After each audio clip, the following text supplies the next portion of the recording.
Ka Joint Action Committee bakanthop ya kan NEHU-ta NEHUn sa ban NEHU-su kalau ong ban lingba ka Right to Information RTI lala ban pensisa bau Vice Chancellor ka NEHU u Professor Prabha Shankar Shukla ula Thung kambia nyau Rohit Prasad kumu Technical Officer bat Senior Consultant ka University. Dakabakenno bau Vice Chancellor ulpen Kenya ki Kyndon balabu dakariti sensyar ka NEHU u Chairman jaga Joint Action Committee u Professor Lakhan Kema ulaong. Baga committee kan sepelat ba ya ka jingtok u Vice Chancellor lingba ka press conference ka banlong ha ka pratarik unai wing arja arpulai. Ulaong ru bau Vice Chancellor ula lek kai bat kam yo jam ki samla ka jella dakabat Thung bian yau Rohit Prasad bat ka JAC kan ya pen bat ka jingdawa ban wengkam yau Rohit Prasad. If you see that press conference that he conducted, it was very, I would say, childish, very illogical, and full of lies.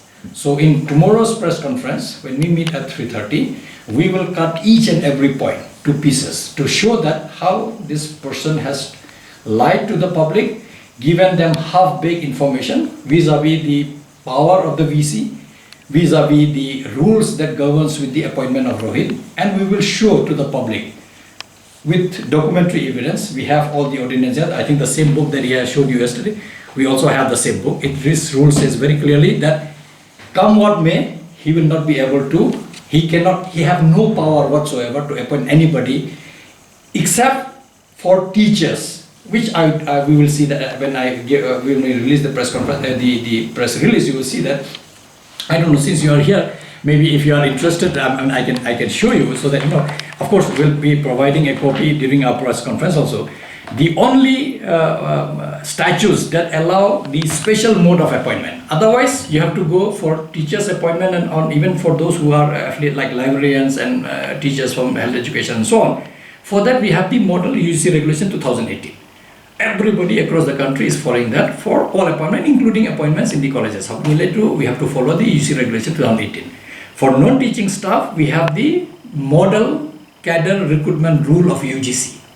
From registrar to the hostel attendant, the last one in the list, they have defined what will be the name of the post, what will be the qualification that is required, what will be the scale, what will be the grade pay, what will be the composition of selection committee, and so on and so forth. So that day, I think in one of the, of course, we will develop. The only special mode of appointment is as per the statutes 21, and this statutes refers to a very, very specific, appointment. It says, notwithstanding anything contained in statute 20, the Executive Council may invite a person of high academic distinction and professional attainments to accept a post of professor or reader or any other academic post in the university, as the case may be, on such terms and conditions as it deems fit, and on the person agreeing to do so, appoint him to the post.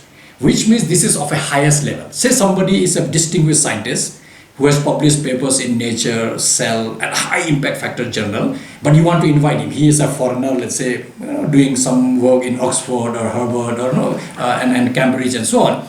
If you want to invite him, that power is there only for such appointment, not for non-teaching post appointment. This is specifically there. In the entire NEHU Act, Statutes, Ordinance, there is no other power that VC have for appointment which he conduct. And that's why tomorrow in the press conference we'll make this point amply clear that he has no power whatsoever. I'm taking it very, very categorically that except under the provision of Statute 21, which refers to appointment of only professor or the earlier reader, which today we call as associate professor. That also the Executive Council has to be convinced that he is of an eminence, that he really has attained so much. Because if there's somebody who has, I say like Amartya Sen, for example, if you want to appoint him as a professor here, you have that power. You want to, because he's known globally, he's a Nobel laureate. So somebody else in economics or commerce or medicine and physiology. If there are those, that provision has been kept only for academic interests of the university. Except this, in the entire NEHU Act, Statute, Ordinance, VC has no power to appoint anybody by himself. And that's why I don't want to dwell too much, but I think you will see that, we will rebut, we'll cut into pieces all his claim, which are lies. And we will put up the facts and figures, which is known to public, and we'll give a copy to every members who will, so that the general public should know that this VC has no power to appoint anyone. And that's why he has misquoted by saying that Executive Council has approved and this that. I think he has spoken lies, because we will expose him fully in tomorrow's press conference, where we will show that what Executive Council can do, and once Executive has done what you are supposed to do, which he has not done. He has avoided the procedures which are to be followed even after you have received the approval of the Executive Council, and that we are going to expose him tomorrow in the press conference. However, it is amply clear now that he has actually violated the rules of appointment of UGC, and this is a serious offense. You cannot violate UGC appointment criteria, whether it is for appointment of faculty based on UGC Regulation 2018 or for non-teaching staff following the model cadre recruitment rules of UGC. Both you cannot violate. Whoever is the VC sitting in that chair, he has no power whatsoever to actually violate those rules. But this time we'll add more value to it, because now we have concrete information. That time when we submitted about Rohit, we knew he was illegally appointed, but with RTI now we know exactly how he was appointed. Through all illegitimate and illegal procedure, basically ignoring the procedure laid down by UGC. We cannot go beyond UGC regulation. UGC says this is how we will appoint your teaching positions, this is how we will appoint your non-teaching positions, nothing in between. And hence this dossier we will prepare more pinpoint, more specific, so that we explain to the President of India and of course the Chief Rector, who is the Governor, and of course all other concerned ministers, including Union Minister of Education, that this man sitting in the chair that you have appointed as VC of NEHU actually is not discharging his duty as per our rules, as per our Act, statutes and ordinance, and he is showing complete disregard to established norms, the procedures that we have, whether it is UGC regulation, whether it is the model cadre recruitment rule, our own Act, statutes, ordinance, rules and regulations. And this is what we are going to fully expose him in tomorrow's press conference. So this is where, we know, he is, I'm sure that he is showing a brave face, but deep inside he knows that he has wronged. He has done a wrong appointment, and we will be relentless. After tomorrow's press conference, we will announce maybe tomorrow evening itself what will be our next course of action, which will start on the 13th. And our demand remains the same, unless and until Rohit is removed, whichever mode. We actually don't care how he removes Rohit, whether he terminates him, asks him to resign, go wherever he wants to go. That's his problem, because he appointed him illegally. For us, that's our concern, is to get him out of the new boundary that we have, because he doesn't belong to this place, because he has not come through the normal channel of appointment, for which procedures has to be followed. In this case, procedures were not followed, and that's why we are almost stern on this, that there will be no compromise whatsoever when it comes to removal. Because indeed, a VC can remove him immediately because he has been appointed illegally, but he is trying to hide behind Executive Council and rules. Tomorrow in the press conference we'll expose him fully that these rules, regulations that you are talking about, actually you have no sense of it. And hence, we will make it in black and white to see that what he has done actually has violated, and he is taking NEHU to the drain, which we have to stop as JAC at all costs, and we will try to stop it at all costs, come what may. Our demands are very clear, that a person who is illegally appointed, he is illegitimately appointed, and he doesn't fulfill what is required to be appointed, he should be removed. That's the prerogative of VC. Now that I cannot control, that he has to understand the gravity of situation. What we want is we don't have just the Rohit's issue. We have many issues that we will be discussing even tomorrow's press conference.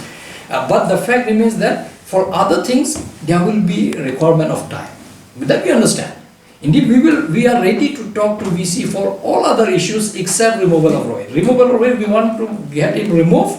Then we will discuss, or even because we did come 13, let's say the new upscaling of agitation will take place. We are ready to talk. If he invite us to talk, we are ready to talk. But the talk will center around first you remove Rohit, then everything else will fall into place, because everything has to be done in a time-bound manner. So what is important is, once we sit across the table after Rohit is gone, we can actually bring normalcy. But bringing normalcy now, the onus, the ball lies in the court of the VC. If he wants disruption, that is his choice, because we are fighting a very legitimate fight that somebody who is wrongly appointed has no right whatsoever to be in this university, because our youngsters who are educated, who qualify, who are PhD with NET, who are engineers, who are some computer graduates and so on, they don't find job. How can you just bring somebody out of nowhere and then put him here, and then what about the unemployment issues in the state of Meghalaya?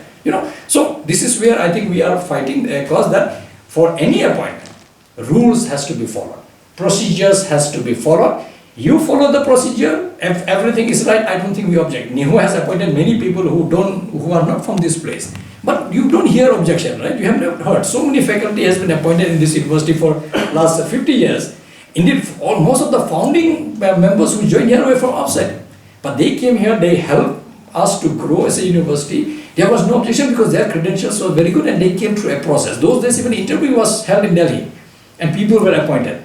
Finally, when we have our own campus, the interviews are being held here, but we have never objected if the procedure was correct, that you have followed procedure laid down by UGC, whether it is for recruitment of teaching or non-teaching. If you have followed the rule, perfectly fine.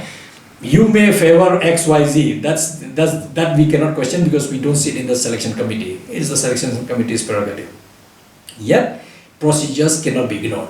And this VC certainly lacks the understanding of the language that is written, and that's why he reads few points, he interprets it the way he wants. He doesn't read beyond that point, and that's why he got trapped in this issue, because he read only up to point number 9. He forgot to read point number 10 and 11 where it says next what is the procedure for appointment, where it clearly says that you have to advertise in one national newspaper and put in your university website, because when you put advertisement, you are actually falling into the line of giving what we call under the Constitution of India the right to equality.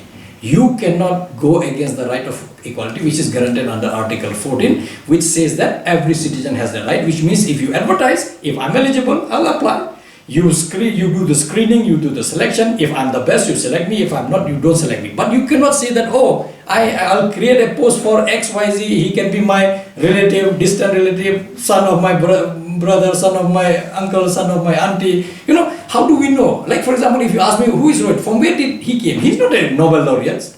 He is not a renowned economist that we know and read in newspaper daily. We have not seen, we never heard. So what make VC to go to IIT Roorkee, where he was claimed to be working? We don't know, we have no document. He was working with director, I don't know. Why did he come here then if he was working there? So these questions are grey area, and that's why in order to avoid all this, UGC came out with the model procedure, that model cadre recruitment rules. Because we know many vice chancellors in different universities in the country, they have put their relatives, appoint him as section officer, appoint XYZ as assistant registrar, deputy registrar, and that justify that it has been approved by executive council and so on.